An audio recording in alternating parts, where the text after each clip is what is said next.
오후 예배에 나오신 성도님 여러분들 환영하고 축복합니다.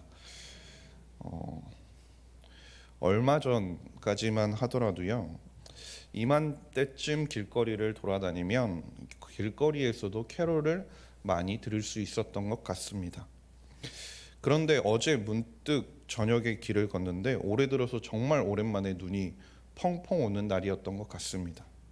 그런데 반면에 어디에서도 캐롤이 들리지 않더라고요. 그래서 그런지 왠지 아쉬운 마음이 들었습니다. 저만 그런 느낌을 받는지는 모르겠지만 이 캐롤이라는 게 왠지 지금 이맘때 들어야지 하는 어떤 그런 게 있는 것 같습니다.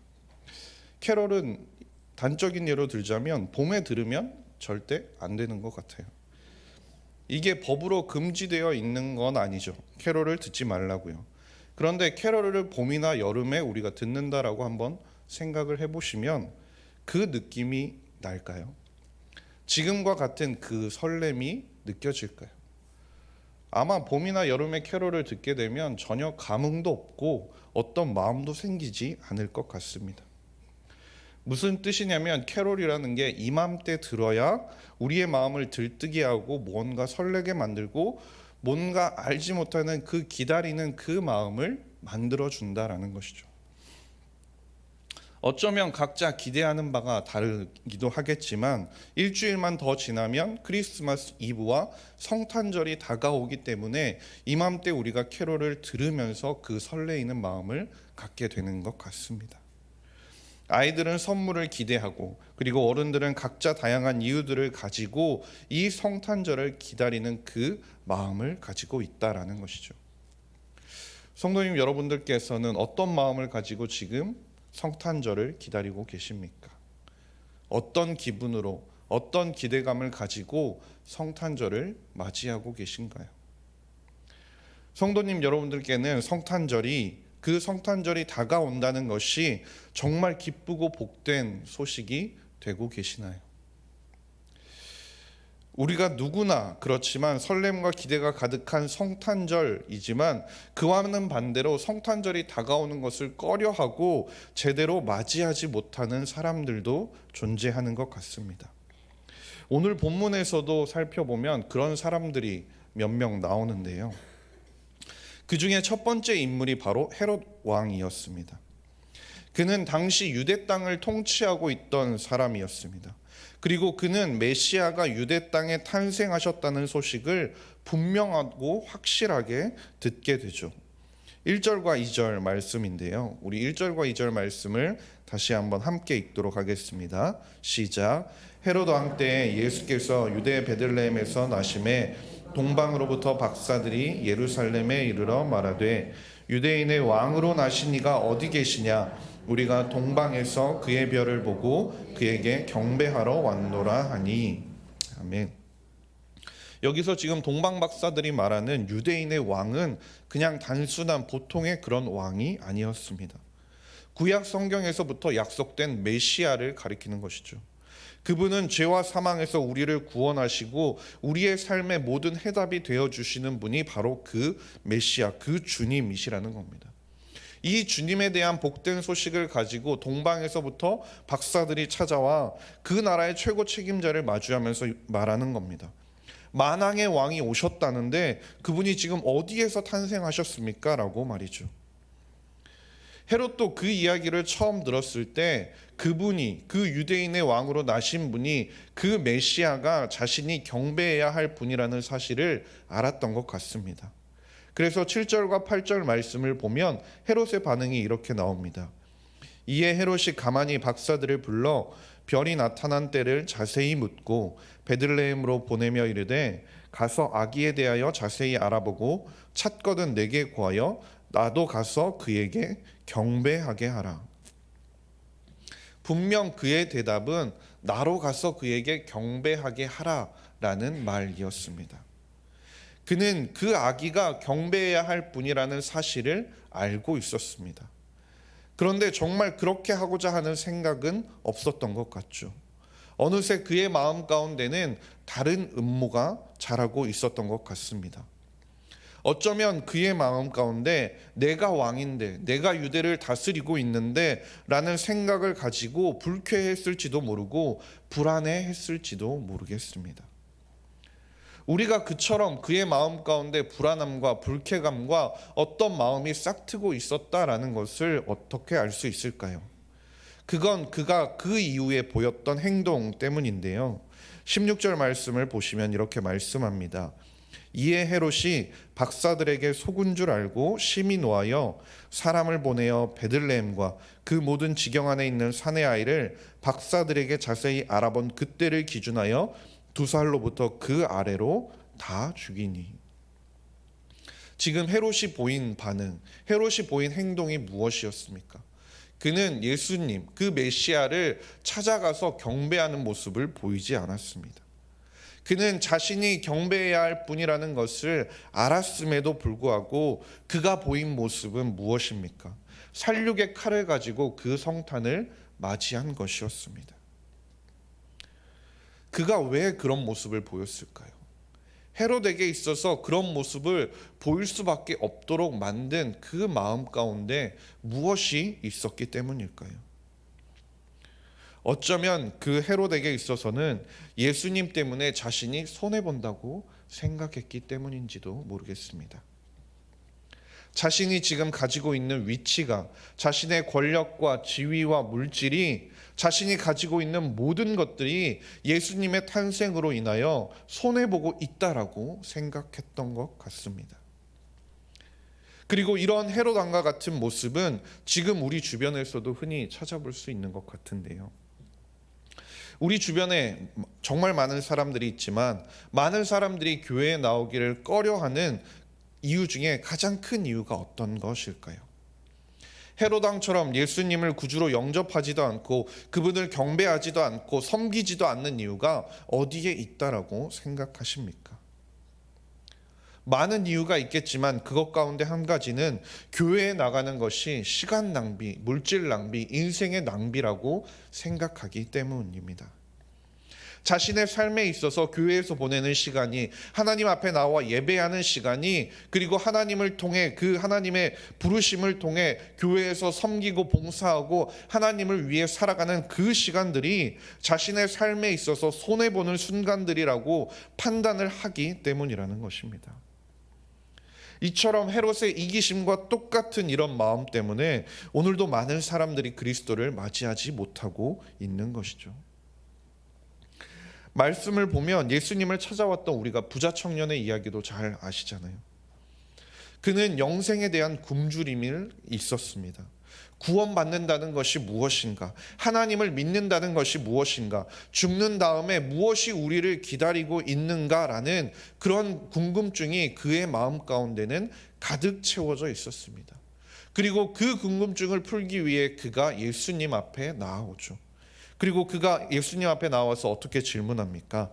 마태복음 19장 16절 말씀입니다. 어떤 사람이 주께 와서 이르되 선생님이여 내가 무슨 선한 일을 하여야 영생을 얻으리이까? 예수님께서는 이 청년으로 하여금 예수님을 믿지 못하게 하고 그리고 하나님을 섬기지 못하게 하는 가장 커다란 방해물이 재물이라는 것을 아셨습니다. 예수님께서는 그 청년이 재물에 대한 마음을 극복하지 못하면 절대로 주님 앞에 나올 수 없고 주님을 사랑할 수 없다는 것을 아셨고 그래서 그에게 이렇게 말씀하십니다. 마태복음 19장 21절 말씀에 예수께서 이르시되 내가 온전하고자 할진대 가서 내 소유를 팔아 가난한 자들에게 주라. 그리하면 하늘에서 보화가 내게 있으리라. 그리고 와서 나를 따르라 하시니, 이 본문에서 말하는 재물을 하나님께서 예수님께서 다 팔아서 가난한 자들에게 주라라고 말씀하시는데요. 이것이 재물이 무조건 나쁘다라는 뜻은 아닙니다. 그 재물을 가지고 하나님을 섬기는 가장 효과적인 수단으로 사용하려고 하나님 앞에 준비되어 있는 사람들에게는 하나님께서 재물을 맡기시기도 한다라는 거죠. 그런데 반대로 지금 이 부자 청년에게 있어서는 그 재물이 하나님을 사랑하는 일에, 하나님을 섬기는 일에, 하나님 앞에 나아오는 일에 방해가 되기 때문에 하나님께서는 그것을 과감히 버리라고 도전하고 계시는 것이죠. 그런데 안타까운 것은 무엇입니까? 이어지는 말씀을 보면 우리가 잘 알듯이 그 청년이 어떻게 하면서 가죠? 매우 근심하면서 다시 돌아가게 됩니다. 그리고 그것을 끝으로 그 청년을 성경에서 찾아볼 수 없게 되죠. 이처럼 혹시 성탄을 기다리는 우리의 마음 가운데도 여전히 예수님을 너무 열심히 믿으면 손해볼지 모른다라는 생각이 남아있지는 않으십니까? 나에게 있는 것들 가운데 어느 것 하나 양보하려고 하지 않고 그저 일주일에 한 번 교회에 출석하는 것으로 만족하고 있지는 않으신가요? 혹여 우리로 하여금 지금 하나님 앞에 우리가 온전히 섬기고 하나님 앞에 나아오는 것을 방해하는 것이 있지는 않으십니까?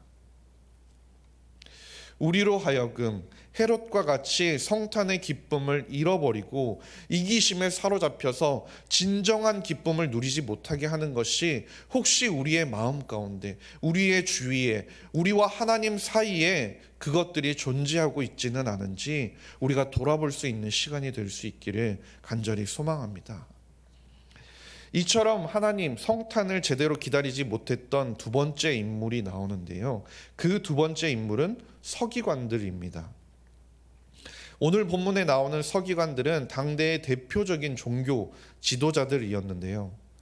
헤롯 왕은 동방 박사들의 그 이야기를 듣고 이 서기관들을 불러서 자문을 구했습니다.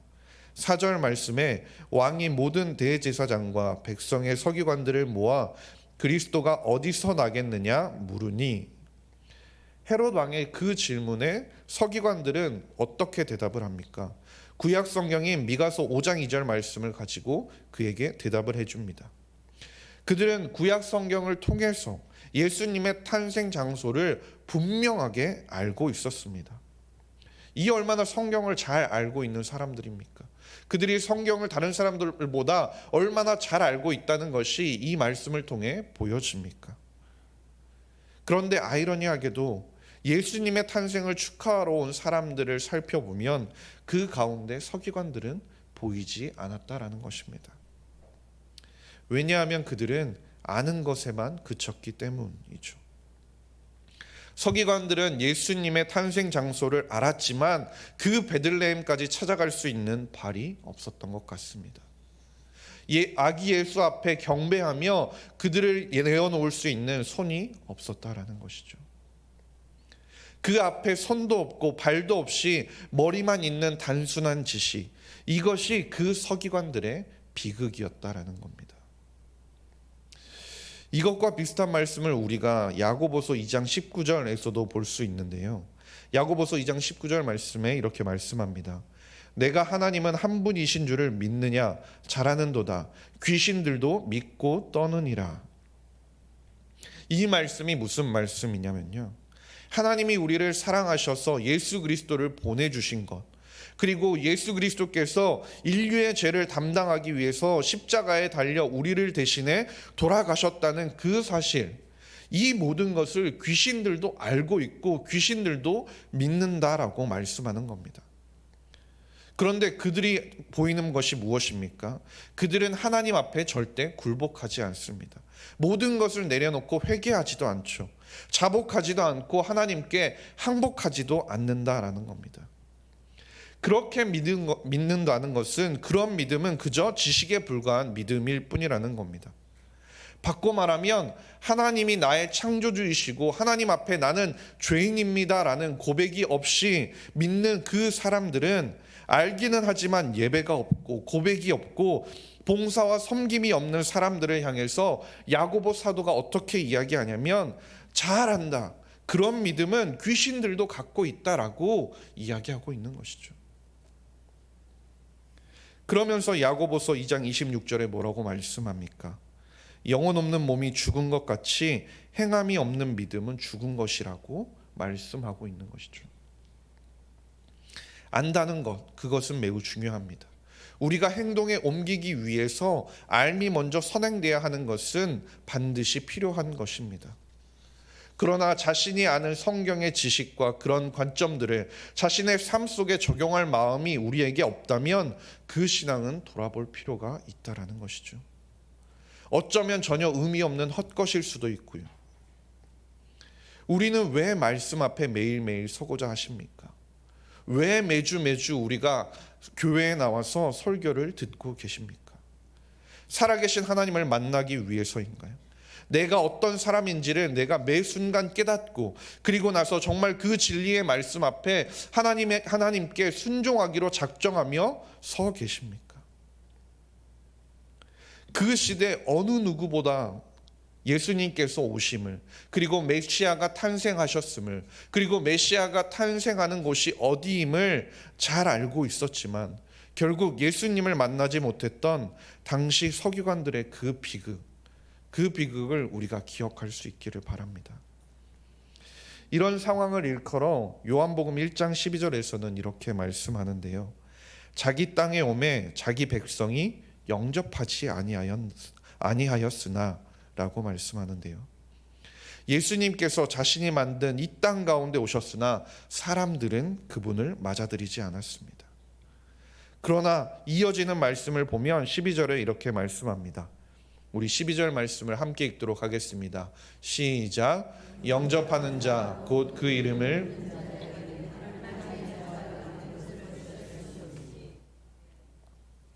아멘. 예수 그리스도를 구주로 주님으로 영접하고 살아계신 그분으로 인한 감동과 감사와 기쁨을 가지고 성탄을 기다리는 성도들에게 하나님께서 무엇을 주셨다라고 말씀합니까? 하나님의 자녀가 되는 권세를 주셨습니다. 그리고 성탄의 종은 그들을 위해서 울리는 것이라는 것이죠. 이들은 어떤 모습을 보이는 사람들에게 하나님께서 주시는 것입니까? 본문에 나오는 동방박사들과 같은 사람들입니다. 2절 말씀을 보시면 유대인의 왕으로 나신 이가 어디 계시냐? 우리가 동방에서 그의 별을 보고 그에게 경배하러 왔노라라고 말씀합니다. 그들은 동방에서부터 별을 보고 찾아왔습니다. 솔직히 인간적으로 생각을 하면 동방에서 그 별을 봤으면, 그 먼 곳에서 그 별을 보게 되었으면 솔직히 그 자리에 그대로 머물러 있을 수도 있었습니다. 굳이 그 먼 곳까지 오지 않을 수도 있었다라는 것이죠. 저 별이 나타났구나라는 것을 보고 그저 그냥 자신의 삶을 살아갈 수도 있었습니다. 그런데 그들은 왜 그렇게 이동하게 됩니까? 왜 그 먼 거리를 오게 됩니까? 그들은 그리스도를 만나고자 했고 그리스도를 경배하고자 하는 마음이 있었기 때문입니다. 그들에게는 예수님이 탄생하신 곳, 그곳이 얼마나 멀리 떨어져 있는지 중요하지 않았다라는 겁니다.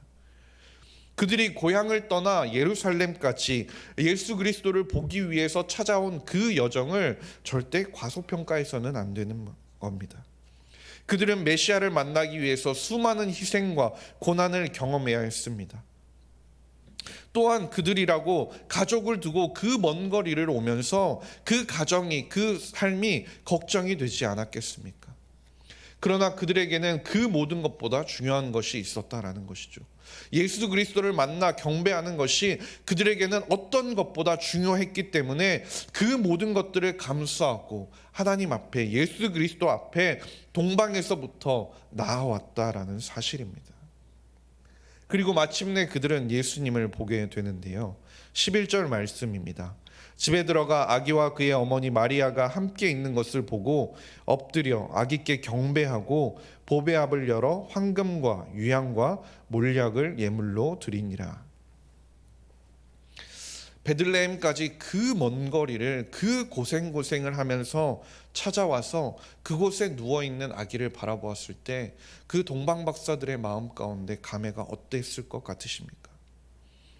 그들은 메시아인 예수 그리스도를 그제서야 볼 수 있었다라는 것이죠. 그리고 그것에 관해서 요한복음 1장 29절에 이렇게 이야기합니다. 보라, 세상 죄를 지고 가는 하나님의 어린 양이로다. 우리가 성탄절을 기다리면서 그리고 그 성탄의 기쁨을 기다리면서 교회와 거리 곳곳에 크리스마스 트리가 장식이 됩니다. 그리고 그 크리스마스 트리가 장식이 되어 있는 가장 높은 곳에 무엇이 달려 있습니까? 저희 교회 크리스마스 트리 맨 위에도 뭐가 달려 있죠? 별이죠. 빛나는 별이 장식이 되어 있습니다. 그런데 우리가 그 성탄을 기다리면서 그 성탄을 바라보면서 저 빛나는 별만을 바라보고 예수 그리스도를 보지 못한다면 이 얼마나 큰 비극이겠습니까? 바꿔 말하면 성탄에 담긴 메시지는 빛나는 별을 바라보라는 것이 아니라 그 아기 예수를 바라보라는 하나님의 초청이라는 겁니다. 박사들은 아기를 보기 위해 수천리 길을 여행을 했고, 이어서 그들은 아기 예수님께 자신들이 경배하고 자신들이 가져온 황금과 유향과 몰약을 예물로 드렸습니다. 이것은 그들이 그 당시에 드릴 수 있는 가장 존귀하게 여기는 것이고 가장 귀한 것을 그들은 하나님 예수님께 드렸다라는 것이죠. 이걸 생각해 보십시오. 그들이 얼마나 먼 거리를 이동해 왔습니까? 그들은 여행을 하는 동안 어쩌면 여비가 부족한 상황에 처했을지도 모릅니다. 지금 자신들이 그 경배하기 위해 예수님께 드리기 위해 가지고 갔던 그 황금과 유향과 몰약을 팔기만 해도 얼마든지 넉넉하고 풍요롭게 여행을 할 수도 있는 상황 가운데 놓였을 겁니다. 그러나 그들은 이 소중한 예물을 자신들을 위해 쓰지 않았다라는 것이죠.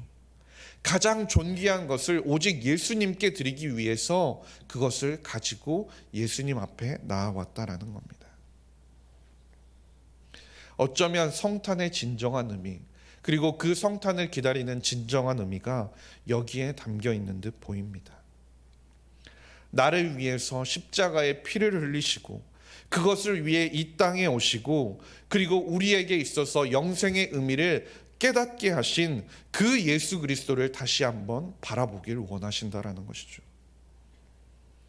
그 모든 풍성한 은혜와 하나님께서 우리에게 보여주신 그 사랑을, 우리에게 부어주신 그 사랑을 다시 한 번 더 우리가 기억하면서 하나님 앞에 헌신할 것을 결단하는 그 시간이 성탄절을 기다리는 우리의 마음이 되어야 한다라는 것입니다. 주 안에서 사랑하는 석관중앙교회 성도님 여러분, 동방박사들, 그 동방박사들을 베들레헴까지 인도했던 그 빛나던 별은 이제 사라져서 보이지 않습니다. 그 별을 우리가 볼 수는 없죠. 그러나 중요한 사실은 그 별이 증언했던, 그리고 그 별이 가리켰던 예수님은 여전히 우리에게 남아 있다라는 것입니다. 그 헤롯 왕에게 복되고 귀한 소식을 가지고 먼 길을 왔던 동방의 박사들도 우리는 이제 볼 수 없지만, 그러나 그들이 만났고 그들이 전해주었던 그 예수님은 아직도 우리와 함께 계시다라는 사실입니다. 그들이 증언했던 예수님이 오늘도 우리와 함께하고 계시고, 그리고 우리를 지금 이 시간에도 초청하고 계십니다. 우리가 어쩌면 우리가 살아가는 세월 동안 매번 매년 반복해서 맞이하는 성탄절일지도 모르지만, 이번 성탄절을 통해 우리의 신앙을 새롭게 점검하고 다시 한번 예수 그리스도를 바라볼 수 있는 시간이 될 수 있기를 간절히 소망합니다. 하나님의 사랑과 그 하나님의 은혜 앞에 정말 내가 다시 한 번 더 경건한 헌신을 드리겠다라고 다짐하는 위대한 결단의 기회와 시간이 될 수 있는 저와 모든 성도님들이 될 수 있기를 주님의 이름으로 간절히 소망합니다. 교회 소식을 전해드리겠습니다.